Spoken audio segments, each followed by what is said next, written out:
Welcome back to my YouTube channel EM learners. आप सब अच्छे होंगे तो चले गए आज की इम्पोर्टेंट वीडियो को स्टार्ट करते हैं। आप सभी के बहुत सारे कंफ्यूजन डाउट रहे थे कि मैम जीआरएफ कैसे क्लियर करें, तो आज मैं लेके आई हूँ दिनेश को, जिन्होंने इस बार अपना जीआरएफ क्वालिफाई किया है। आप सभी को पता है इंडिया की सबसे बड़ी डिग्री पीएचडी मानी जाती है, और उसके लिए जो है हमें अपना जीआरएफ क्वालिफाई होना चाहिए ताकि आपको पीएचडी में आगे बहुत ही ज्यादा हेल्प हो जाए। तो दिनेश ने राजस्थान से निकलकर एक छोटे से गांव से अपना जो है जेआरएफ क्वालिफाई किया है। तो चलिए पूरी जर्नी जानेंगे कि दिनेश ने किस प्रकार से अपना जेआरएफ किया है। तो चलिए मिलते हैं दिनेश से। तो दिनेश बताइए कैसे आपने जेआरएफ की जर्नी स्टार्ट की है, कहाँ से आपको पता लगा कि जेआरएफ जैसे कोई एग्जाम भी होता है, आपने पीजी कहाँ से की, तो थोड़ा सा अपना बैकग्राउंड बताइए। नमस्कार मैम, मैं नमस्कार। राजस्थान का रहने वाला हूँ, जयपुर जिले का। मेरा नाम दिनेश कुमार मीणा है और मैं एग्रीकल्चरल बैकग्राउंड से आता हूँ, जहाँ सीमित संसाधन थे, कोई भी इतनी खास सुविधाएं उपलब्ध नहीं थी। और फिर आपको जेआरएफ का कैसे पता चला? जेआरएफ का मैम, मैं जब ग्रेजुएशन और पोस्ट ग्रेजुएशन मैंने राजस्थान विश्वविद्यालय से किया है, तो यहाँ पे आने के बाद मैंने दोस्तों से मिलना हुआ, उनके थ्रू पता लगा था। हमारा एक सीनियर है, वो मतलब जेआरएफ कर रखे हैं, तो उन्होंने कई यूनिवर्सिटी में एडमिशन ले रखा है पीएचडी के लिए, उनके थ्रू। तो आपका मेन सब्जेक्ट क्या है? Main subject Hindi. तो आपने हिंदी और पेपर वन दोनों को एक साथ लेके चले, तभी जेआरएफ आपका पॉसिबल हुआ है। हाँ जी मैम, मतलब दोनों सब्जेक्ट में आपको लीड करना होगा दोनों पेपर में, तभी अच्छा स्कोर हो पाता है। तो पेपर वन आपने कहाँ से कैसे स्टार्ट किया, कहाँ से पढ़ना शुरू किया? मैम पेपर वन में देखे तो डीआई और कॉन्फ्रेंस है, वहां पे मेरे को दिक्कत थी नहीं। और जो बाकी के यूनिट्स थे, रिसर्च वाला, कम्युनिकेशन, वो आपके चैनल पर भी है वहां से। और भी मेरे पास बुक्स थी, केवीएस मदान की जो बुक आती है, वो मेरे पास थी। तो मैंने उनके फिर पीवाई की सॉल्व किए, और मतलब डेली प्रैक्टिस करता रहता था क्वेश्चनों की, और नोट्स भी थे मेरे पास। तो इस एग्जाम के लिए पीवाईक्यू बहुत ज्यादा जरूरी है। बिल्कुल मैम, पीवाईक्यू के बिना आप समझ ही नहीं पाओगे कि एग्जाम का पैटर्न क्या होता है, किस टाइप के क्वेश्चंस आ रहे हैं, और टाइमिंग का भी आइडिया हो जाता है कि आप कितने टाइमिंग में पेपर कर पा रहे हो। तो जैसे कि आपको पेपर वन में 10 अलग अलग यूनिट मिलती है, उसमें से आपने बता दिया हाँ कि 2 यूनिट में कोई प्रॉब्लम नहीं है, हाँ। लेकिन जो बाकी की है उसमें आपको कौन सी ऐसी लगी कि इस पे ज्यादा ध्यान देना चाहिए, इससे क्वेश्चन आते ही आते हैं, या सभी पे आपने बराबर ध्यान दिया? नहीं, मैंने तो सभी पे बराबर ध्यान दिया था, लेकिन जो रिसर्च वाला टॉपिक है उसमें, और एक कम्युनिकेशन वाला और हायर एजुकेशन, ये इंपॉर्टेंट टॉपिक है। यहाँ से मतलब मोस्टली ज्यादा क्वेश्चन देखने को मिलते हैं। जब मैंने पीवाईक्यू किए तो यहाँ से मतलब ज्यादा बार क्वेश्चन रिपीट हुए हैं। ये वो यूनिट है जिसे मैं गोल्डन यूनिट के नाम से हाँ जानती हूँ, है ना? कि ये गोल्डन यूनिट हाँ, है, जैसे नंबर अडेप्ट करने बहुत ज्यादा इजी है इनमें। बहुत आपका ज्यादा। और डीआई में क्या मतलब स्कोर रहा? डीआई मेरे पूरे सही थे, 5। 5 की बात सही थे। हाँ। आरसीबी? डीआई हो हाँ, डीआई हो जाता है मैम इजीली, अगर आप प्रैक्टिस कर रहे हो डेली, एक डीआई कर रहे हो ना डेली, तो आराम से हो जाएगा। चलो दिनेश ने वही बात बता दी जो मैं गाइडेंस हम्म। सेशन में हमेशा बोलती हूँ। एक दिन में 15 मिनट डीआई के लिए निकाल लो, डीआई हो जाएगा। हाँ, 15 सफिशियंट है मिनट इतना। बहुत होती है, और हम्म। धीरे धीरे वो 5 में कन्वर्ट हो जाएगी लास्ट टाइम तक हाँ। तो। हम्म। अच्छा, और आपको जैसे कि एलआर बहुत टफ लगता है, लॉजिकल रीजनिंग? नहीं हाँ, नहीं, और मेरे इसके लिए अलावा टफ नहीं। बहुत से, नहीं बहुत से बच्चे कहते हैं, तो उन यूनिट के बारे हाँ, में आप क्या कहना चाहोगे? तो मैम वो एक बार आपने कहीं से भी सीख लिया, जैसे ऑनलाइन काफी सारी क्लासेज आपके चैनल पर, फर्स्ट पेपर की तो पूरी क्लासेज है, तो फ्री वाला बैच था, तो और वहां एक से अब क्लास नया देख बैच ली। क्या है, मैं बच्चों को यहाँ पे ऐड डाउन करूंगी कि दिसंबर के लिए भी पेपर वन का पूरा फ्री बैच इसी चैनल पर कराया जा रहा है। प्रॉपर प्लेलिस्ट है, सारा डिटेल में कराया जा रहा है, तो आप सभी देख सकते हो। चलो दिनेश बताइए आगे। तो मतलब वो तो प्रैक्टिस से आएंगे, हाँ, लॉजिकल उनके लिए तो। रीजनिंग बच्चे हाँ, परेशान रहते हैं, प्रैक्टिस उसकी करते नहीं है। और ज्यादातर तो हिंदी वाले स्टूडेंट के लिए प्रॉब्लम क्रिएट करता है फर्स्ट पेपर, बहुत ज्यादा। बिल्कुल आउट ऑफ, मतलब बिल्कुल सिलेबस तो नहीं कह सकते, हाँ हिंदी और हाँ, वो बहुत ऊपर अलग है। अलग है। तो अगर हम पूरे पेपर वन को देखें, आपका तो हिंदी हम्म। था बिल्कुल अलग। हम्म। हम्म। तो जैसे कि आपने हिंदी करते हुए भी, हिंदी सब्जेक्ट के साथ भी पेपर वन में कितना स्कोर किया? मेरे 29 क्वेश्चन थे क्या, फिफ्टी पेपर एट वन में मार्क्स 29? हम्म। और देखा जाए अब पूरा पेपर वन, अगर आप हिंदी के बैकग्राउंड से देख के बताओ या ऐसे सब्जेक्ट जिनके में कभी मैथ नहीं आता या ये चीज कभी नहीं पढ़ी, तो उस हिसाब से पेपर वन टफ है या इजी है? देखो मैम, टफ तो कुछ भी नहीं है, वो तो प्रैक्टिस करनी पड़ेगी। उसमें कुछ यूनिट्स ऐसी है जो प्रैक्टिस से आएगी, और काफी छोटी यूनिट्स है जो आईसीटी की छोटी यूनिट है, तो उनको तो आप बराबर रिवीजन कर सकते हैं बार बार। तो बस ये आप सबके लिए नहीं है, लेकिन डिफिकल्ट नहीं है ये। हाँ नहीं, ये बिल्कुल भी डिफिकल्ट, और सबसे बड़ा टाइमिंग का इश्यू रहता है, तो उसके लिए हमें मॉक टेस्ट की प्रैक्टिस करनी चाहिए। मॉक टेस्ट में पीवाईक्यू लगाए होगे आपने, हाँ लगाए थे जरूर। है ना? पीवाईक्यू खूब जिसे कहते हाँ हैं, बिना पीवाईक्यू नहीं के मैं, पेपर ही नहीं हो सकता। हाँ लेकिन पीवाई की लगानी चाहिए। और दूसरी बात, मैं क्या है, कभी कभी पढ़ते टाइम बोरिंग हो जाता है ना, उस टाइम पे टेस्ट टेस्ट देता था। ऐसे नहीं कि मतलब पढ़ने का टाइम हो उसमें ऐसे वेस्ट कर रहे हैं टेस्ट हाँ, के एक ही लिए। होता है ना कि रिवीजन कर रहे हैं, बोर हाँ हो रहे हैं, तो चलो टेस्ट दे लेते हैं, ऐसा किया आपने। हाँ। तो पेपर टू में क्या स्कोर रहा? पेपर टू में मेरे 65 क्वेश्चन थे, सही थे। अरे अच्छा स्कोर है, मतलब इस बार तो वैसे भी हाँ ये कहा गया कि पेपर टफ आया, second paper out of the syllabus, क्या ऐसा कुछ था? या सिर्फ दस हाँ पंद्रह क्वेश्चन तो होते ही है, वो तो हर बार का है। लेकिन ऐसा थोड़ी कि कोई पढ़ के जा रहा है, सिलेबस करके जा रहा है, चाहे एनटीए कितना भी घुमा के पेपर दे दे, लेकिन चीजें तो वही रहती है, मतलब दस हाँ पंद्रह लेकिन, क्वेश्चन को हटाकर। हाँ कुछ क्वेश्चंस थे, 5-7 क्वेश्चन ऐसे देखने को मिले थे जो बिल्कुल नए थे, उनका पैटर्न अलग था। लेकिन बाकी का पेपर अच्छा था, जो मतलब मेरा पहले पढ़ा हुआ था। और अच्छा पीवाईक्यू लेवल से। का पेपर आया था इस बार। हाँ लेवल का पेपर था इस बार। और जो वो पांच छह question out of the syllabus रहते हैं, बच्चे उन्हें पढ़ने के ऊपर रहते हैं, उन्हें पढ़ना चाहिए, ये 90 क्वेश्चन पे ज्यादा फोकस करना चाहिए। देखिए मैम, हर विद्यार्थी को मैं ये कहना चाहूंगा कि मतलब पहले तो आप सिलेबस को पूरे को अच्छे से पढ़ो। और सिलेबस जैसे मेरे 5 to 10 तक जो यूनिट लगी हुई है, वो कवि और लेखकों की जो रचनाएं लगी हुई है ना, तो उन रचनाओं को, वो जिनके लेखक और कवि है, वो साहित्य के इतिहास में उनको अच्छे से पढ़ेंगे ना, तो वो हमें बेनिफिट मिलेगा उससे। और क्योंकि हिंदी में ये भी कहा जाता है कि बहुत ही डिफिकल्ट हो जाता है, बहुत सारी चीजें उसमें करनी होती है, कई सारी बुकें पढ़नी पड़ती है, ऐसा कुछ है? आपने कितनी बुक पढ़ी सेकंड पेपर के लिए? सेकंड पेपर के लिए मैं बहुत सारी बुकें पढ़ी थी, जिसमें 3 तो इतिहास ग्रंथ थे, शुक्ल का और नगेंद्र का और बच्चन सिंह का, ये तीनों इतिहास ग्रंथ थे मेरे पास, और खुद के नोट्स बनाए हुए थे। मतलब बुक से भी नोट्स बनाए ना फिर भी आपने? हाँ, तो मैम बुक रिवाइज थोड़े ना होगी इतनी बड़ी, ये नोट्स तो बनाना पड़ेगा। हाँ, लगभग सभी बच्चे कहते हैं कि नोट्स नहीं बनाएंगे, नोट्स नहीं बनाएंगे, तो बिना नोट्स के काम हो जाएगा इसमें? नहीं, बिना नोट्स के नहीं चलेगा, क्योंकि सिलेबस इतना लेंथी है कि आप देखोगे कि बहुत सारी कविताएं लगी हुई है, 13 उपन्यास है, निबंध है, नाटक है, आत्मकथा, जीवनी, काफी सारी विधाएं लगी हुई है। तो ऐसे तो अपन अगर उनको रिविजन के टाइम पे पूरा पढ़ेंगे, तो इतना तो तो टाइम ही नहीं मिल एक दो पाता साल लग स्टूडेंट को। जाएगा, हाँ बिल्कुल। है ना? तो नोट्स बनाने जरूरी है, कंपलसरी है। हाँ, और और सेकंड नोट्स पेपर। बनाने से पहले, हाँ जी। नोट्स बनाने से पहले हमें पेपर पैटर्न को समझना होगा, तो वो पीवाईक्यू से मिलेगा अपने को। तो वहां पे देखो कि कैसे क्वेश्चंस पूछे जा रहे हैं और कैसे क्वेश्चंस पूछे जा सकते हैं, तो उसके अकॉर्डिंग ही नोट्स बनाओ। आपने पेपर वन पेपर टू दोनों को मिलाकर आपने कोई यूनिट बिल्कुल स्किप की कि मैं पूरा सिलेबस करके नहीं जाऊंगा, या प्रॉपर सिलेबस कंप्लीट किया था आपने? नहीं, मैंने स्किप किया था, जैसे जहां से मतलब क्वेश्चन कम देखने को मिल रहे हैं और वो टॉपिक लेंथी है, तो मैंने अच्छा, उसको आपने छोड़ दिया टॉपिक था। स्किप किए, ना कि यूनिट, है हाँ। ना? यूनिट स्किप नहीं की। नहीं नहीं, नहीं यूनिट तो फिर बहुत ज्यादा हो जाता है मैम, एक हाँ पूरा नहीं, बहुत पूरा से आप बच्चे सिलेबस का कहते हैं ना पार्ट छोड़ रहे कि हो। 5 यूनिट कर हाँ। ले, 6 यूनिट कर ले, काम हो जाएगा। नहीं नहीं मैम, फिर आप वहां पे 100% नहीं कर सकते बाकी के यूनिट में, आपको वो भी पढ़ना पड़ेगा। चाहे अगर कितना भी आपको, अच्छे से यूनिट पढ़ के जाओ, हाँ सारे क्वेश्चन फिर भी नहीं हो सकते। एक जैसे मेरे क्वेश्चन। हाँ मेरे 5 यूनिट थे, उसमें बहुत सारी कविताएं लगी हुई है, बहुत लेंथी है वो।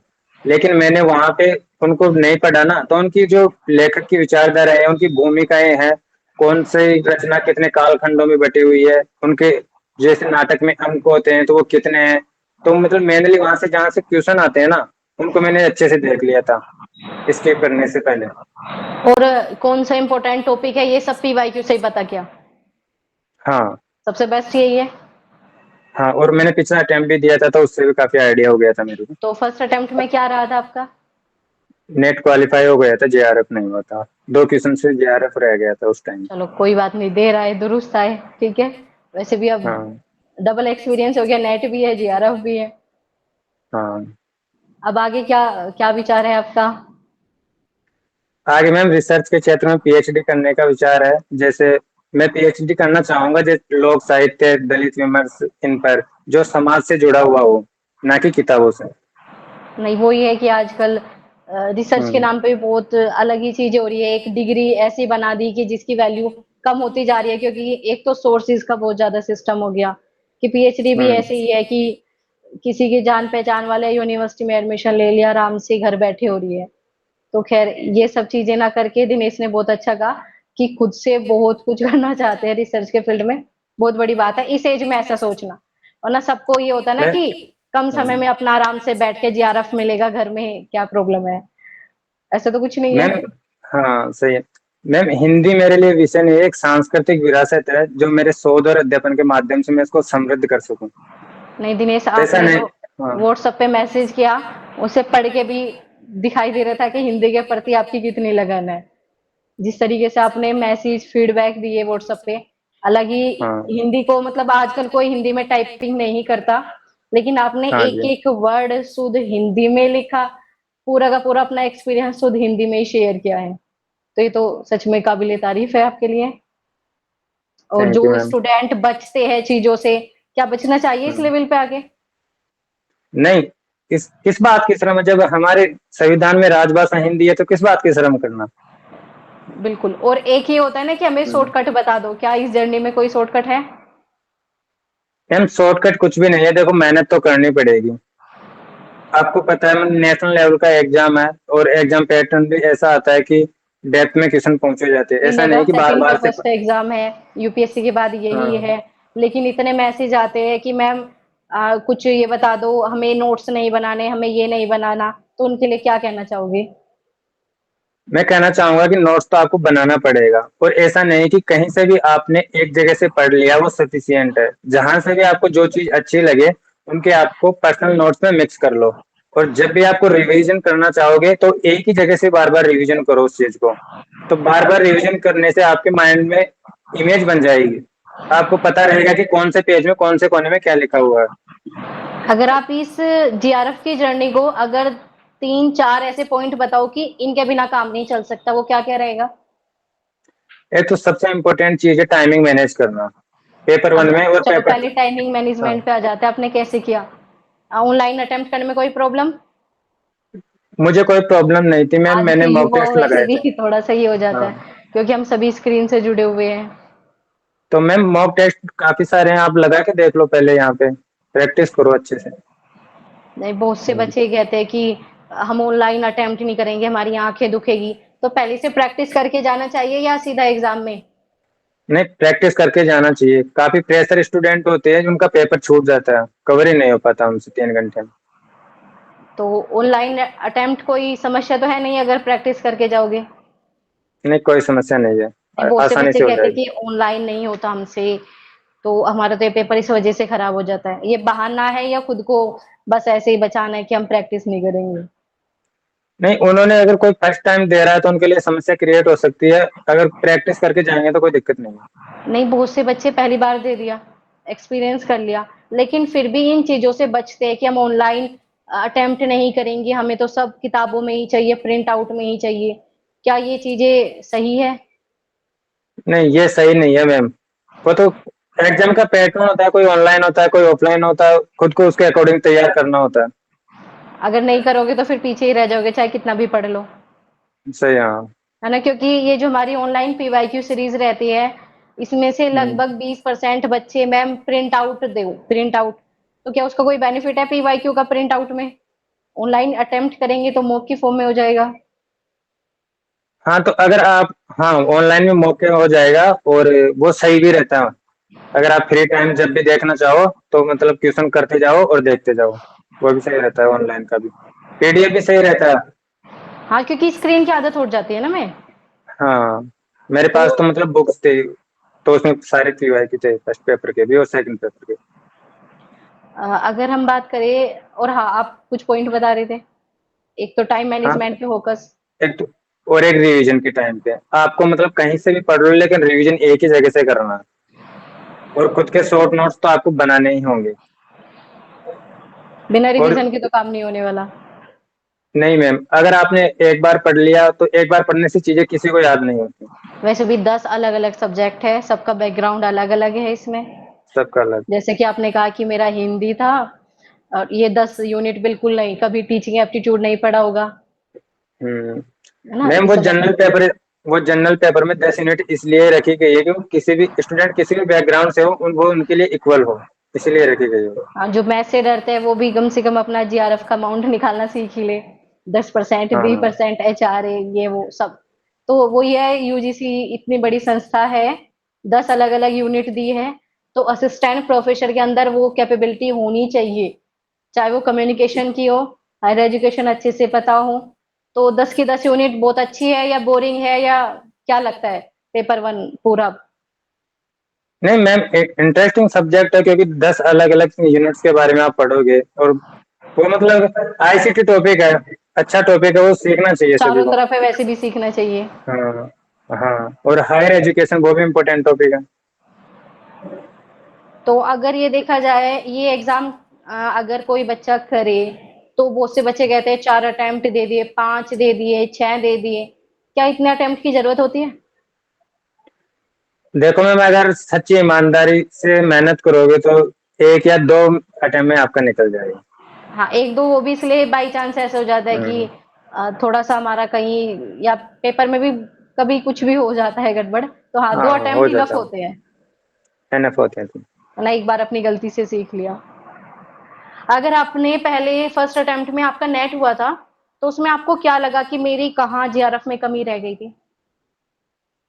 मैं उस टाइम पे क्या मतलब रिवीजन इतना अच्छे से नहीं था, सेकंड टाइम पे मेरा रिवीजन अच्छे से हो गया था, मैंने दोबारा चीजें पढ़ ली। लेकिन इस बार उल्टा मैंने पढ़ाई कम की थी, रिवीजन क्योंकि ज्यादा की थी। पढ़ा हुआ सब था पहले, मुझे रिवीजन ही करना था। और मतलब स्टेट के और अनदर एग्जाम थे उनमें बिजी था मैं, मतलब इतना पर्सनली पढ़ना नहीं हुआ मेरा। जो पिछले अटेम्प्ट में मैंने स्किप किया था ना, तो वो इस बार भी किया है मैंने। और वहां से इम्पोर्टेंट चीजें पढ़ ही ली थी मैंने, वहां की भूमिका से कितने कालखंड होते हैं, उनके कालक्रम, ये चीजें मैंने पढ़ ली थी। तो ये भी मतलब अच्छा वो है कि हमें पता चल जाता है क्या इंपॉर्टेंट है क्या नहीं, ये पीवाईक्यू से पता चलेगा, और फिर उसे बार बार रिवाइज करना सबसे बेस्ट है। जी मैम, ये पता करना जरूरी है हर विद्यार्थी को। जो बच्चे कहते हैं मैम आप बता दो इम्पोर्टेंट टॉपिक, क्या ये भी टीचर को बताना चाहिए? हाँ बता देना चाहिए, काफी बच्चों को पता नहीं रहता तो उनको सजेस्ट कर देना चाहिए। अब टीचर को तो पता ही रहता है। लेकिन फिर भी थोड़ा बच्चों को भी खोजबीन करनी चाहिए, क्योंकि हम इस लेवल पे पढ़ रहे हैं। आजकल बच्चे पढ़ते तो हैं लेकिन खुद से मेहनत कम करना चाहते हैं, ये ये ये मेन यही प्रॉब्लम। यही पॉइंट है, हम्म। क्योंकि 2-3 महीनों से मुझे कुछ ऐसा लग रहा है, यूजीसी नेट हम्म। के जितने भी स्टूडेंट हैं उसमें से लगभग 30 से 40% बच्चे ये सोचते हैं कि बस आप हमें ऐसी कोई जड़ी बूटी दो, हम उसे खाएं और हमारा जीआरएफ हो जाए। क्या ऐसा पॉसिबल है? मैम ऐसा कुछ नहीं है, देखो मेहनत तो करना पड़ेगा, और इस एग्जाम के लिए मतलब धैर्य रखना पड़ेगा। ऐसा नहीं कि अभी एक ही अटेम्प्ट में आपका हो जाएगा, नहीं भी होगा तो अगले के लिए तैयार रहना आपको। ऐसा भी नहीं कि 2-3 साल में आता है, 6 महीने में फिर आ जाता है। तो मैम आप पीजी में एडमिशन लेते हैं विद्यार्थी, जब भी स्टार्ट कर देना चाहिए उनको। मैंने तो पीजी क्या भी अच्छी सेकंड हो ईयर में। जाती है, हाँ वो भी साथ में अच्छी हो मतलब जाती है। पीजी पूरी हो जाती है खुद ही, पढ़े हम्म। दोनों एक साथ ही हो जाते हैं। हाँ। तो बहुत से बच्चे कहते हैं कि पीजी का इसमें काम नहीं आता, तो क्या ऐसा है? जो नहीं पीजी में ऐसा आपने नहीं है, मेन सब्जेक्ट पढ़ा, वो आपका जो सेकंड पेपर है उसमें काम आता है या नहीं? बिल्कुल पूरा काम आता है मैम।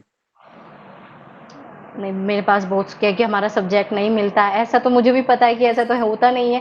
पीजी है ही हमारी इसलिए ताकि हमारा पेपर 2 हो सके। क्योंकि नेट के सिलेबस में जो क्या पेपर 2 होता है उसमें तो काफी विस्तृत सिलेबस है वो, जबकि पीजी का जो सिलेबस होता है वो तो कुछ पार्ट होता है उसका। हाँ, तो काम तो आता है ना वो बहुत ज्यादा। काम काम तो आता ही है, पूरा उसी में से आता है। जैसे मैंने किसी मेरे पीजी के सिलेबस में कोई लेखक या कवि की रचनाएं जुड़ी हुई है, वो नेट के एग्जाम में मिल जाएगी, जो महत्वपूर्ण रचनाएं हैं, तो दोनों सिमिलर है। और वो आपको पहले पढ़ ली तो रिकॉल ही करनी होती है, रिवाइज ही करनी होती है, वो आपने वहां पे यस और भी मैम। ज्यादा डिटेल में पढ़ी। हाँ तो पेपर 1 पेपर 2 दोनों को बराबर लेके चले। बराबर लेके चलना पड़ेगा मैम, जब भी मतलब अच्छा सा लीड कर पाते हैं। और जो बच्चे बहाने बनाते हैं कि मेरा मैथ अच्छा नहीं है, मेरा पेपर 1 अच्छा नहीं है, पेपर 2 अच्छा नहीं है, ऑनलाइन अटेम्प्ट करना अच्छा नहीं है, इन सब के लिए क्या एडवाइस दोगे? तो उनके लिए तो यही है कि मैम आपकी वीकनेस को मतलब स्ट्रेंथ बनाना पड़ेगा। मतलब जो आपके टॉपिक कम क्लियर है, उनको अच्छे से पढ़ो, दूसरी जगह से कहीं क्लास लेके पढ़ो, तैयार करना पड़ेगा उनको, और कोई सॉल्यूशन नहीं है इसके लिए। एक क्वेश्चन और आता है कि मैम इतना कर ले इनफ होगा? ये अभी मैंने बोला भी था थोड़ी देर पहले कि ये तो आपको पूरा पढ़ना पड़ेगा, छोड़ना कुछ भी नहीं है। है ना, इसमें इनफ नाम की कुछ चीज नहीं है। नहीं। बहुत से बच्चे कहते हैं मैम कोई ऐसी बुक बता दो जो इनफ हो जाए, ये भी नहीं है पॉसिबल। और एक बुक से होगा भी नहीं। मतलब आप दो दो तीन तीन जगह से पढ़ के आप खुद के नोट्स बनाओगे, एक जगह का उनको कंप्रेस करोगे तभी हो पाएगा। और कुछ ऐड डाउन करना चाहोगे आप? हेड डाउन तो यही है कि मैं विद्यार्थियों से कहना चाहूंगा कि आप जहाँ भी हो, जिस भी परिस्थिति में हो, आप अच्छा कर सकते हो। काफी लोग बोलते हैं कि हमारे पास ये सुविधाएं नहीं है शहर जाकर पढ़ने की, या फिर मोबाइल फोन, आजकल तो आपने ऑफलाइन घर आपको से रह के जरूरत किया नहीं था है। दिनेश? आपने घर से ही रह के? हाँ, घर से थोड़े दिन घर रहा था, मैं बाहर रहता हूँ, वैसे जयपुर रहता हूँ मैं। चलो, आप तो अदर एग्जाम की भी तैयारी कर रहे हो। किस एग्जाम की? हाँ, मैं स्टेट में, मैं यहाँ उसको हाइड करना चाहूंगा, बताना नहीं चाहूंगा मैं। चलो कोई बात नहीं, आपको उस एग्जाम के लिए बहुत बहुत अच्छी अच्छी विशेष आपका क्लियर हो। जल्दी आप उस एग्जाम की भी खुशखबरी हमारे साथ शेयर करो। जरूर मैम, बताएंगे आपको। इसके अलावा आप मतलब ये बताइए, जैसे कि हम ऑनलाइन अटेम्प्ट करते हैं इस पेपर को, तो बहुत से बच्चे हाँ, कहते हैं आरसी तो बहुत ही डिफिकल्ट आता है, क्वेश्चन निकालने पॉसिबल ही नहीं है, डीआई तो ऐसे आते हैं जो बिल्कुल सोल्व ही नहीं होते। क्या ये सच में है या ऐसे ही है? काफी स्टूडेंट क्या है, मिस्टेक करते हैं, वो पहले पढ़ते नहीं है और डायरेक्ट टेस्ट लगाते हैं कि हम टेस्ट के थ्रू ही प्रैक्टिस करते हैं, तो ऐसा थोड़े ना होता है। पहले आप जो टॉपिक है उनको पहले अच्छे से क्लियर करो, उसके बाद में टेस्ट दो। और जो थ्योरी वाले टॉपिक है उनको, जैसे आज कोई भी टॉपिक पढ़ा, तो उसके साथ के साथ उसके क्वेश्चंस करो अच्छे से, तब आपको टॉपिक क्लियर हो पाएगा। और जब आप पीवाईक्यू करते थे, वो सिर्फ हम्म। एबीसीडी में करते थे, उसका बैठ के एनालाइज करते थे? बहुत से बच्चे क्या करते हैं, पीवाईक्यू अटेम्प्ट किए, हम्म। चलो हमारे 50 में से 30 क्वेश्चन सही है पेपर 1 में, उसके बाद जो हम्म। 20 क्वेश्चन गलत हुए, क्या आपने वो देखा क्यों गलत हुए? क्या करना मैम चाहिए? वो तो देखना ही पड़ेगा ना, उनका विश्लेषण करना पड़ेगा, फिर तो टेस्ट के सार्थकता है क्या रह जाएगी। तो मतलब पीवाईक्यू अटेम्प्ट करने के बाद एबीसीडी रटना नहीं है, एनालाइज भी करना है, क्या गलत है क्या सही है। बिल्कुल मैम, देखना ही पड़ेगा वो तो, और जब भी तैयार पीवाईक्यू, होगा तो। एक क्वेश्चन पीवाईक्यू से, मैं कहती हूँ ना पीवाईक्यू अटेम्प्ट करो तो बहुत से बच्चों का ही आता है, मैम क्या पीवाईक्यू से क्वेश्चन रिपीट होते हैं? पीवाईक्यू से क्या बिल, बेनिफिट मिलता है? बिल्कुल क्वेश्चन रिपीट होते हैं, और जो क्वेश्चन आते हैं नए, वो उन्हीं के आसपास के क्वेश्चन आते हैं, तो उनको तो इम्पोर्टेंट चीज है पीवाईक्यू तो। और कॉन्सेप्ट भी सेम रिपीट वही होते हैं? हाँ, कुछ 10 से 15 क्वेश्चन नए देखने को मिल हाँ, जाते वो तो हैं, हर बार लेकिन मिलते हैं है ना, उनका तो हाँ, कुछ नहीं लेकिन है। लेकिन मोस्टली चीजें उन्हीं के अराउंड आती है। तो ये जो 10-20 या 10-15 क्वेश्चन जो नए आते हैं, बच्चे उन पे हम्म। बहुत ज्यादा फोकस करते हैं कि ये तो हमसे नहीं बना। लेकिन अगर हम उसे थोड़ा सा इग्नोर करके, जो हमारा 80% हमारे हाथों में है, अगर उस पे फोकस करें, ज्यादा हो जाएगा। बिल्कुल मैम, हो जाएगा। 10-15 क्वेश्चन नए आ रहे हैं तो वो सभी स्टूडेंट के लिए इक्वल है, ऐसा तो नहीं है कि वो हमारे लिए स्पेशल है, हमें नहीं आ रहा और किसी दूसरे को आ रहा है। वो सभी के लिए नहीं है। हाँ, तो उन क्वेश्चनों की चिंता ना करते हुए जो अपना बाकी सिलेबस है उसको अच्छे से पढ़ो, तो आपका हो जाएगा जी यार। दिनेश, एक क्वेश्चन और बताओ कि करंट अफेयर, बच्चे कहते हैं मैम करंट अफेयर पढ़ रहे हैं हम तो इस पेपर के लिए, जरूरत है करंट अफेयर पढ़नी? नहीं मैम, कोई एक आध क्वेश्चन देखने को मिल जाए, वरना वो उसके पीवाईक्यू लिए से ही इतना हो टाइम। जाता है ना। हाँ। हाँ, मतलब इतना टाइम देना सही नहीं है उसके लिए। क्योंकि एक दो क्वेश्चन आएगा, वो भी हम नहीं कर पाएंगे, तो उसके बजाय तो, हाँ, उसके बजाय टाइम हमें वहां लगाना चाहिए जहां से मैक्सिमम आउटपुट मिले। जहां से हमें पता है पेपर आता ही आता है। हाँ। और कुछ ऐड डाउन करना चाहोगे आप? और तो बस काफी है इतना ही, अगर आप चाहो तो कुछ बता सकते, पूछ सकते जैसे हो। कि आप एक गांव से हो, मतलब मेन तो आप गांव से हो, बिल्कुल मैम, तो एग्रीकल्चर बैकग्राउंड से आता हूँ। किसान का मतलब लड़का इस तरीके से जीआर आपका न्यूज़पेपर ने भी आपने शेयर किया था, वो भी मैंने शेयर हाँ। किया है बच्चों के साथ। तो वो सब चीज़ देख के एक तो आपका कैसा अनुभव रहा?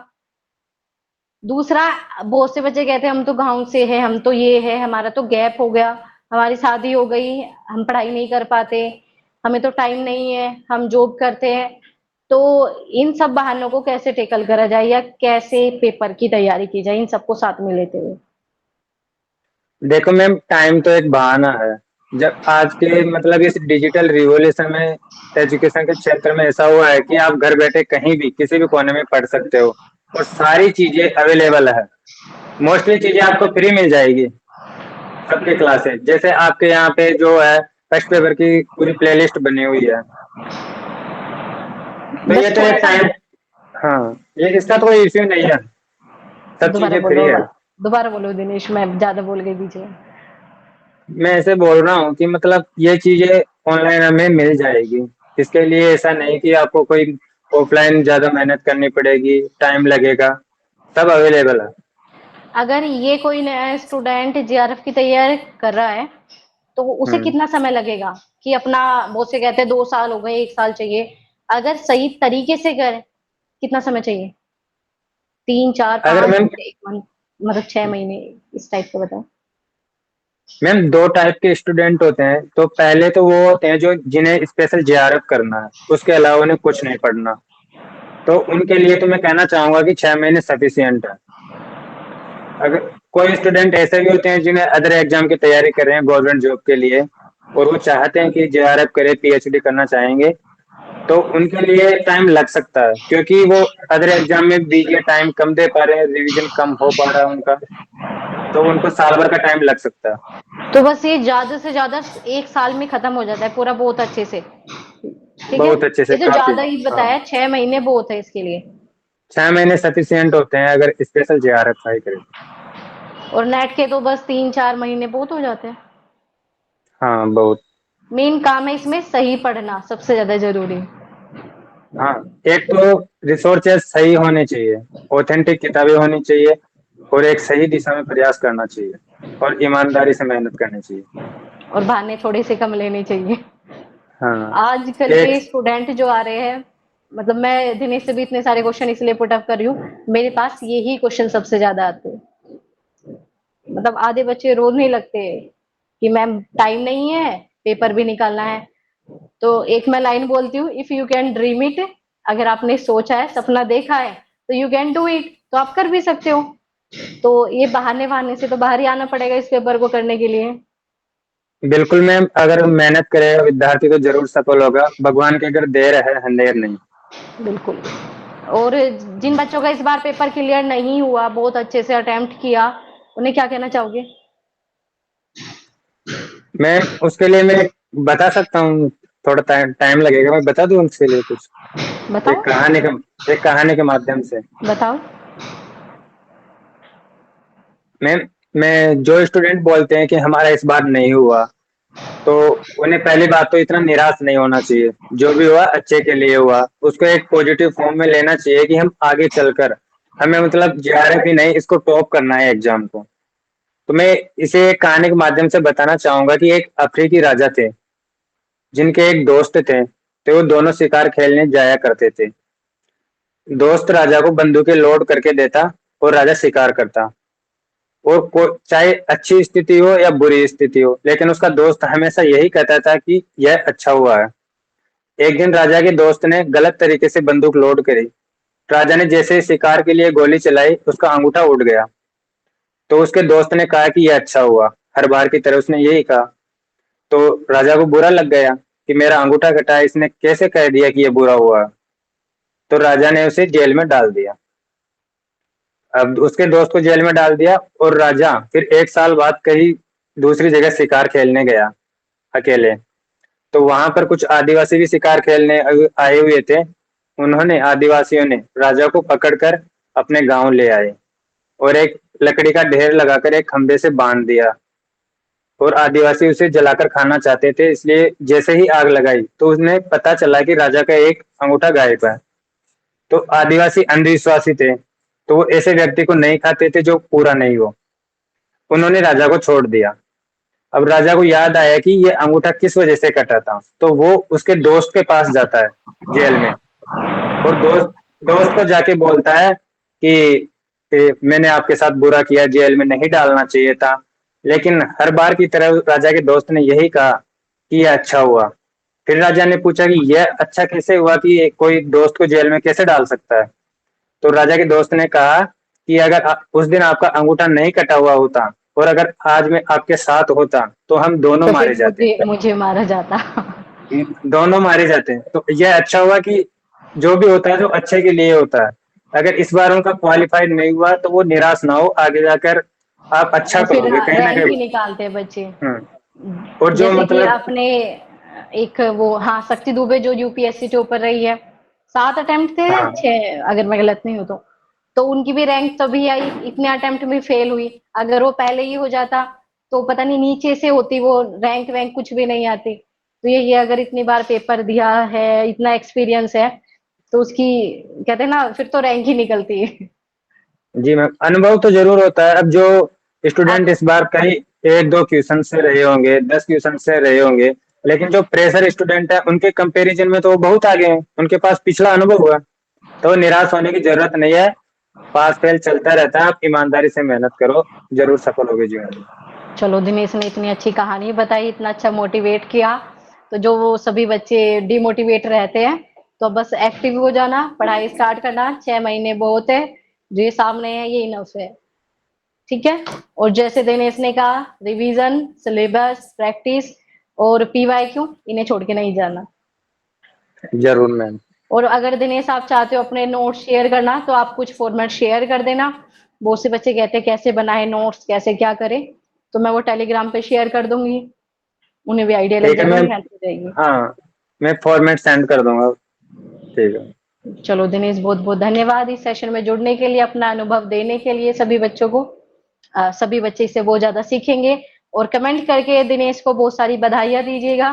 और अगली बार दिनेश आप सभी को देंगे जीआरएफ की। तो ऐसी वीडियोस के साथ हम मिलते रहेंगे आपसे दोबारा। तो इस सेशन को यहीं पे एंड करते हैं। सेशन अच्छा लगा हो तो लाइक, शेयर और कमेंट करके दिनेश को बधाई देना बिल्कुल भी मत